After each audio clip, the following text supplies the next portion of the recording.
আসসালামু আলাইকুম dear audience. আজ মহান বিজয় দিবস উপলক্ষে আমরা রংপুরের যে যুদ্ধ বিষয়ক জাদুঘর রয়েছে সাতশত বাংলা, এটি দেখার জন্য এসেছি। এটি হচ্ছে রংপুরের লালকুটি মোড় থেকে ঠিক 15 থেকে 20 মিটার পূর্ব দিকে রাস্তার বাম পাশে এটির অবস্থান। আমরা প্রধান ফটক দিয়ে ঢুকতেই সিঁড়ি বেয়ে উপরের দিকে উঠলাম। প্রথমেই ওয়ালে কিছু ফটক দেখা যাচ্ছে, বিশিষ্টদের ছবি টাঙানো আছে। বাম পাশের প্রথম যে রুমে আমরা ঢুকলাম সেখানে দেখতে পাচ্ছি গণ আন্দোলনের কিছু দুর্লভ ছবি রয়েছে।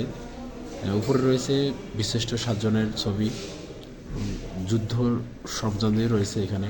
এর মধ্যে রয়েছে সাঁওতালদের তীর ধনুক। 1971 সালে রংপুর ক্যান্টনমেন্টকে যখন ঘেরাও করা হয় তখন সাঁওতালরা এগিয়ে এসেছিল, সৈনিকদের সাথে এই তীর ধনুক দিয়ে যুদ্ধ করেছে।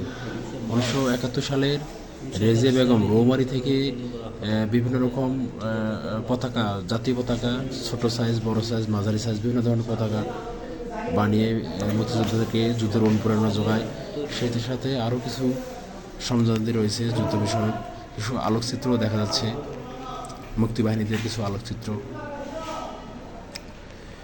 এখানে দেখতে পাচ্ছেন যুদ্ধ বিষয়ক যে দাড়ি পাল্লা, এই পাল্লা দিয়ে মূলত বোমা তৈরির যে কেমিক্যাল মাপা হতো এই পাল্লা দিয়ে।